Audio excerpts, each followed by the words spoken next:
Hey y'all, let me set the stage for you. I'm Emma, a 33 years old female with a penchant for sarcasm and a history of wrestling with fertility demons, both of which will show up a lot in this story time. So buckle up for this wild ride. Growing up, I wasn't sure if having kids was even in the cards for me. I had always dealt with some fertility issues, so I didn't really think I would have kids. Fast forward to meeting the love of my life, wife Eddie. I don't know what this man did to me, but he made me want to have at least 10 babies. He just turned my life upside down, you know. Anyway, we tie the knot with dreams of a big happy family. Now, as you can imagine, it was hard for me to cope with pregnancies because of my PCOS. It made trying for kids extra hard, and we were often met with disappointments. That was until we were finally able to conceive. The first time I got pregnant in my 20s, it was like riding a hormonal roller coaster. Bed rest became my new normal, and let me tell you, it's not as glamorous as it sounds. But hey, I toughed it out, and miraculously we had our bundle of joy, Cherry. Post-pregnancy, I was on a strict regimen of bed rest. I was miserable. I felt like my whole world was crumbling, but I was so excited and happy because of this new life stage I was entering. As you can imagine, the mental stress of dealing with having a baby and being on the verge of dying was a lot for me to handle. My tissue box beside my bed became my best friend. Needless to say, it was a tough time for sure. And you know what? Friends and family rallied around me, offering help and bringing me casseroles, offering to clean up around the house and take care of the baby. Eddie and Major, my husband and father-in-law, respectively, were always by my side. They made me feel like a princess with the way they would wait at my every beck and call. They really made this whole process a lot smoother for me, and I'll forever be grateful for it. I remember they would say things like, "Whatever you need, babe, I'm only one call away." You guys, thank you so much for all the help. You're amazing. No, babe, you're amazing. I mean, despite all the odds, you handled giving birth like a champ. Seriously, you're stronger than us all. You deserve the rest and much, much more. As I said, the people around me were pretty helpful and compassionate. Well, all except for one person, Mabel, my mother-in-law.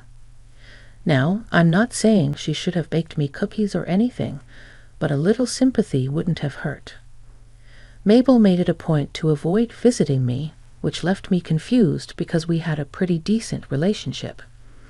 When I asked Major why she wouldn't come and visit, he would always go a bit quiet or brush off my questions by saying, I didn't have time to worry about Mabel.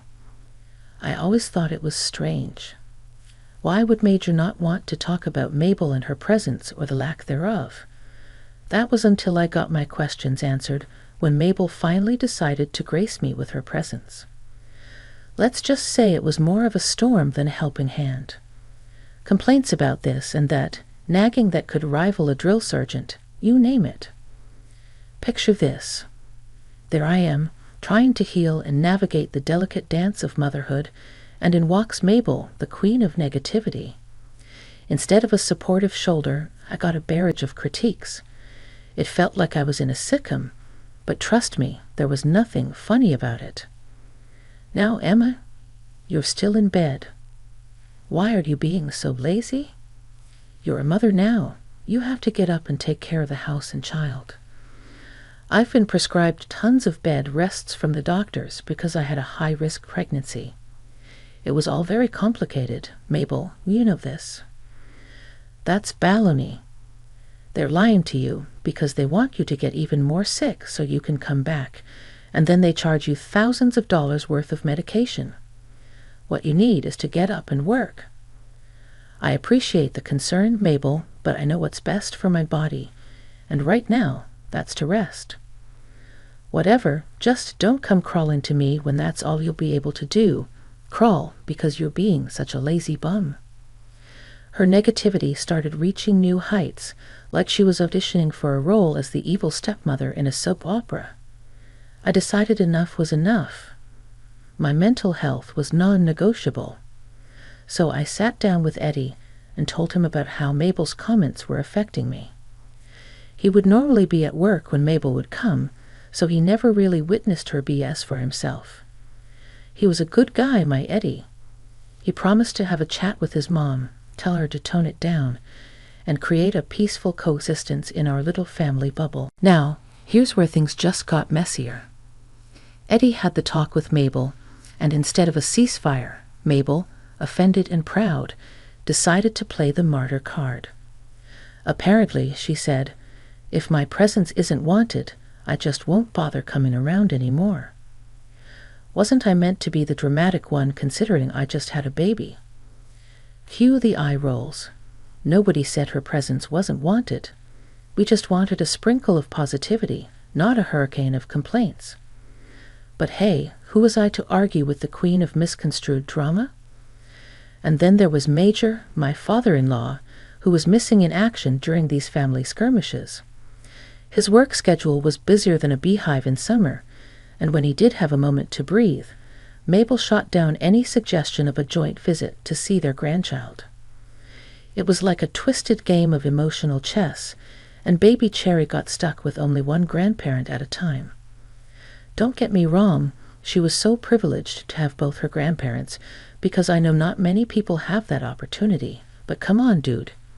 You mean you don't want my kid to experience having both of her grandparents visiting and loving on her? Just weird to me. As I alluded to earlier, when I met Eddie, I had dreams, dreams of family gatherings where everyone was happy, in the room filled with laughter. But Mabel's attitude seemed to be slamming the door on those dreams.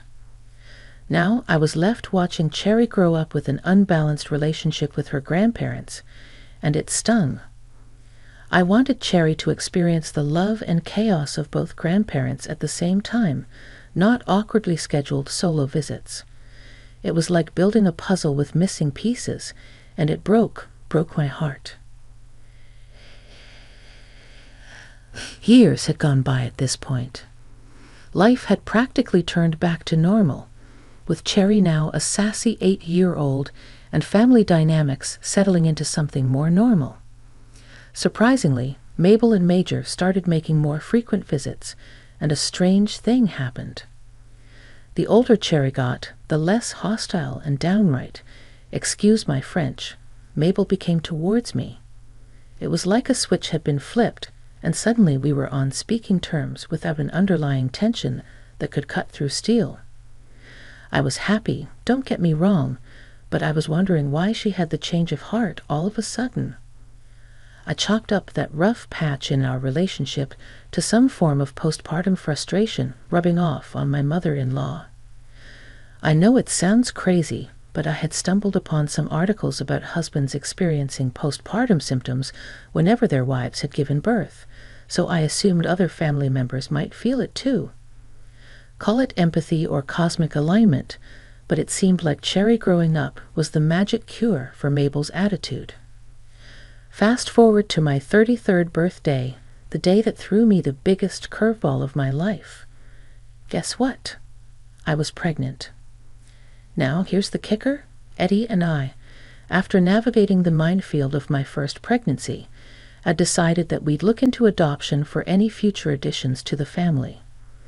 The complications had us second-guessing the whole biological route, as you can imagine. But life has a funny way of surprising you, doesn't it? That night, as I blew out the candles on my birthday cake, I was feeling a bit ill.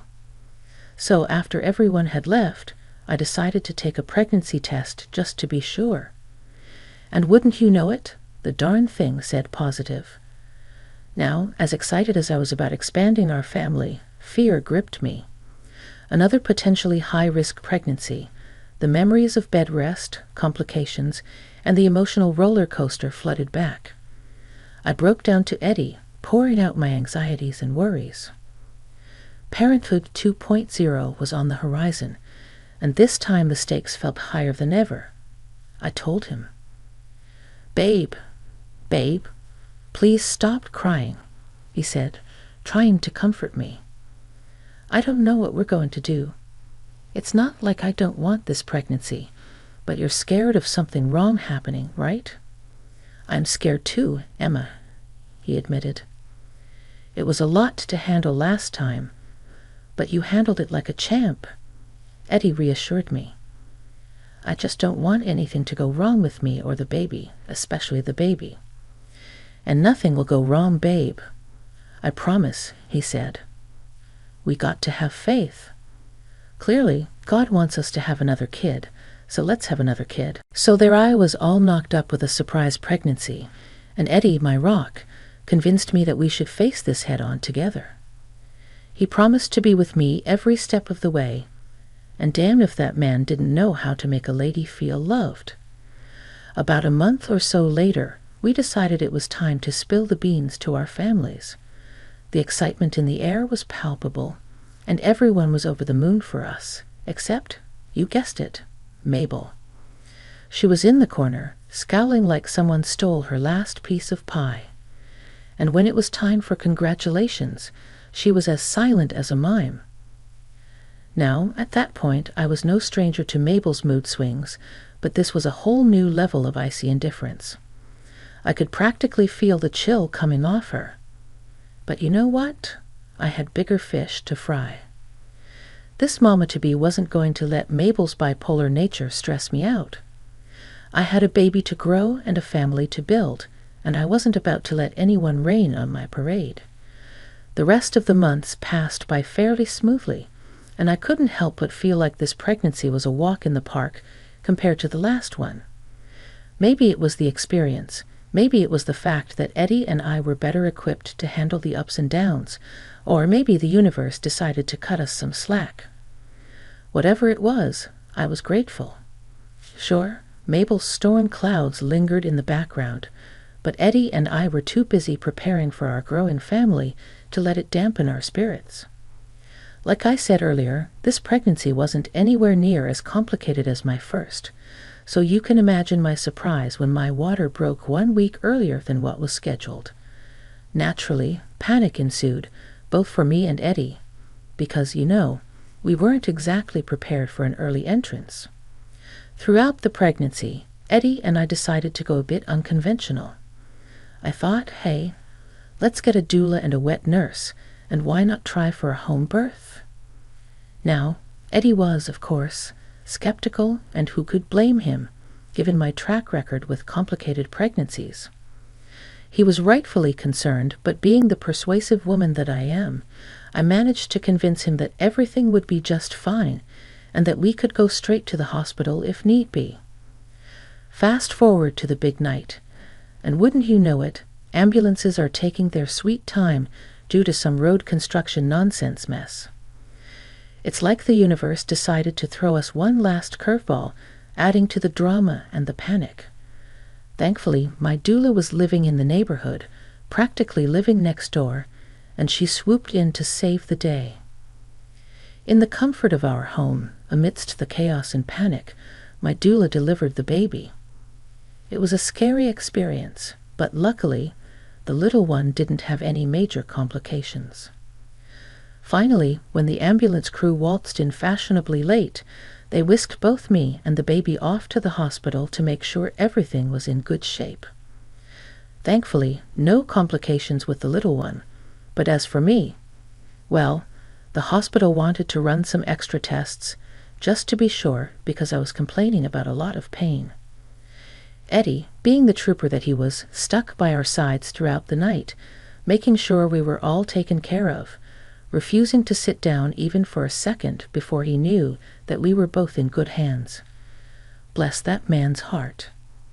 Come early morning, he left for home to catch some well-deserved rest after this whirlwind of a night, while I got some much-needed skin-to-skin with my baby boy, Benjamin. Postpartum at the hospital was shaping up pretty well for both me and the baby. We both had barely slept, and I was high off oxytocin, just appreciating the new bundle of joy that we had welcomed. We were under the watchful eye of the hospital staff, and everything seemed to be sailing smoothly. Then, in the early hours of the morning, at around 8 o'clock a.m., came the surprise of my life. In walks Mabel, the queen of drama herself, at the hospital. Now this shocked me to the core, given that Mabel and I were barely on speaking terms towards the due date of the baby. She strolled in, looking uncharacteristically smiley for someone who'd been frowning for the past 8 to 9 months. Mabel, surprised to see me honestly. I said, "Yeah, you've kind of given me the cold shoulder this whole pregnancy. Not that I'm surprised." "Oh, hush, I've been busy, you know. My life is filled to the brim with work, something you don't know enough about." "Excuse me, never mind. I just wanted to make sure the baby was okay. That was quite a scare last night." "You're telling me. Thank God we're both okay." "Yes, thank God indeed. Maybe you should stop giving birth since you're clearly not cut out for it." Well, as you can imagine, that's when I lost it. I started yelling at my mother-in-law, asking her what her problem was and why she was so angry with me for apparently no reason. It was like a showdown in a soap opera, and the tension in the hospital room was thicker than a bowl of oatmeal. "You've got some nerve talking to me like that, Mabel. You think you can speak to me that way? You're crazy. It's a good thing the baby isn't here to witness you acting like a damn fool. You want to talk? You need a psych evil or something. You have beef with pregnant women, it seems, which is crazy because you were pregnant. What is your problem with me?" "Don't be ridiculous, Emma. I don't have a problem with pregnant women." "Well, it seems like you do. Ever since I gave birth to Cherry, you avoided me like the plague, and when you would come around, you would make my life a living hell. I know it has something to do with pregnancy, because you dropped the act when I was no longer pregnant. I would even say that the past 8 years have been great, but now that I've given birth, you've started your crap again." Mabel, never one to back down, started yelling back. It was a verbal tennis match, each word a serve and volley of frustration. Nurses and doctors peeked in like spectators at a tennis match, unsure of whether to intervene or let the fight continue. We went back and forth for a bit, and that was when Mabel dropped the bomb. "I just think that you're taking this postpartum thing way too far. You're so dramatic, Emma. Honestly, get a grip." "Excuse me? It's always high risk and complication that. Like, grow up. Women from before had to give birth to their own babies and watch them die in their arms. And you need attention because what? Your uterus doesn't work properly. Birth isn't a walk in the park for anyone, Emma. You need to have some shame." She called me dramatic for needing extra medical attention and care after my high-risk pregnancies. In her eyes, the fact that I didn't opt for a hospital birth in the first place made me an uncaring mother. Because if I really had complications, I would ensure that my baby was well taken care of by medical staff. This was the same thing that Eddie was worried about, but of course less mean. And I assured him that plenty of healthy births happened at home, and that there was proven documentation about the benefits of home birth. I tried to explain that to Mabel, but she continued yelling and saying that it was some hippy-dippy nonsense. Yeah, you heard that right. Holistic care was hippy-dippy nonsense. I felt a lump forming in my throat as Mabel continued her assault, telling me that if I really cared about having a smooth pregnancy, I would have stuck to the hospital route. Every word felt like a punch to the gut, and I found myself lost in a sea of confusion and hurt, unable to hold back the tears. I began to cry, not knowing how to react to someone I thought was family treating me this way. But Mabel, she was relentless. She went on and on, tearing me down for having a problematic uterus, like it was something I chose for myself, and like I could control it. Through the tears, I managed to gather enough strength to tell her to leave. But it was like Mabel was fueled by my tears, as if the waterworks were giving her the strength to unleash even harsher insults. She went on, telling me the craziest things, each word driving a wedge deeper into my already shattered sense of self. Then she said, "You think you're so special. You even had the nerve to take my husband away from his busy schedule just to check up on you because you were feeling sick. Really? He wanted to come visit me, unlike some people. Yeah, Emma, I didn't want to visit you. You know why? Because your laziness disgusts me. You expect everyone to wait on your beck and call like you're some queen. Let me tell you something. I had 4 children, and every single time I gave birth, I was called to work the next day. And I'm so sorry to hear that. You deserved the rest and the care you needed. Shut up. It happened for a reason. It made me strong and not weak and pathetic like you. You should pack up your things and go home to your husband. You need to cook. You need to clean. What, as a matter of fact, you should go home right now. You should clean the dishes.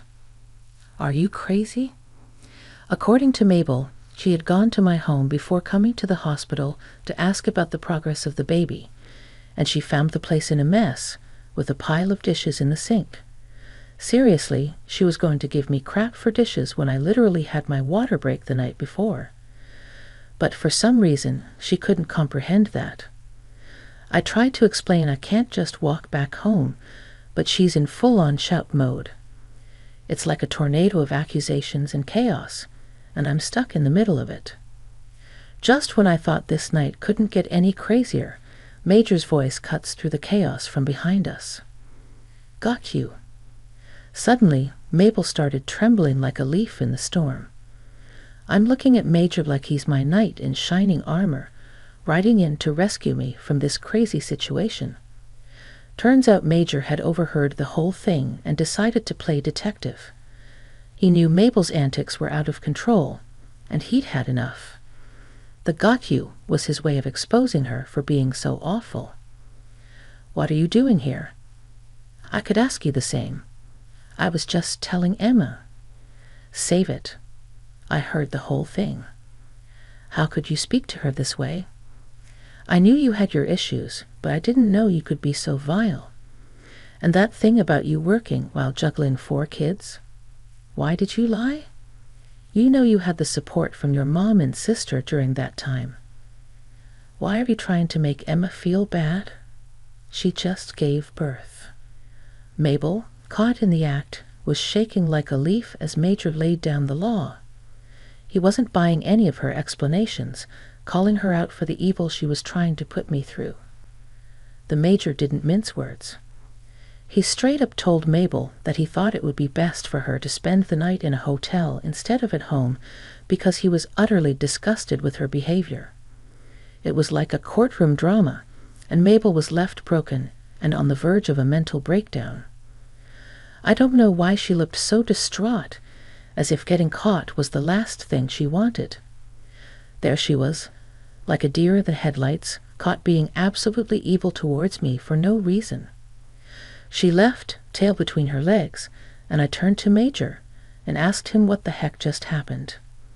Major, looking as bewildered as I felt, confessed he had no clue why Mabel was being so awful, but he knew that he had to put a stop to it. In a moment of clarity, I suggested that maybe she was just jealous. For once, the attention wasn't solely on her. People had to take care of me and look after me. And of course, she was jealous. And that seemed to have triggered something deep within her. Now, both Mabel's husband and son were fed up with her antics. They aren't on speaking terms with her. Finally realizing just how awful she could be towards me, Mabel, in a desperate attempt to mend things, has reached out to me, even asking for my help. But you know what? Every single time she calls, I decline. Sometimes toxic people need to learn the hard way. This grown woman treated me like dirt for reasons that are still unclear. But whatever it was, I hope it was worth it, because the chances of her seeing us for a while, me and the kids, are slim to none.